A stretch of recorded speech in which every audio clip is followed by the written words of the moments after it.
Hello, my name is Amy Sturkey. I'm a pediatric physical therapist. This handsome young man that I'm with is Nickolas, and he is 10 years old. He is an identical twin with his brother Romello, who we were with earlier.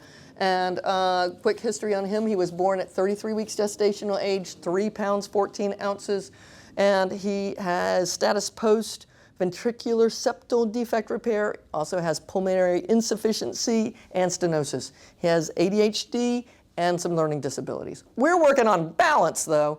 So we've done 1 foot held up in the front, 1 foot held up in the back, and now I'm going to hold the stance leg.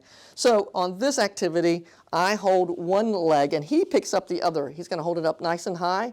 I'm holding knee so it's higher. The higher I hold, the easier it is. The lower I hold, the harder. So let's get to 10 here. 6, 7, 8, 9, 10. All right, put your foot down for a second. I'm gonna hold middle calf. Can you do it from here? It might be tricky. Let's find out. Pick up that one. 1, 2, 3. Yikes! That might be our tricky spot. So I'm gonna go back to knee, right here.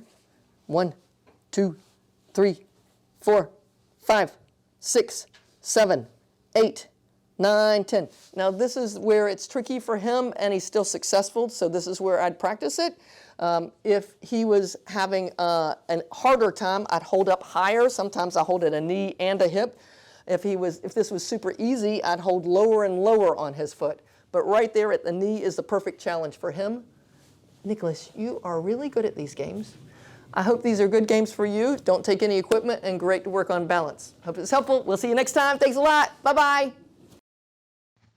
If you liked this video and would like to be notified by email when the next video comes out, click the subscribe button here and click the golden bell icon and ensure notifications are enabled on your account.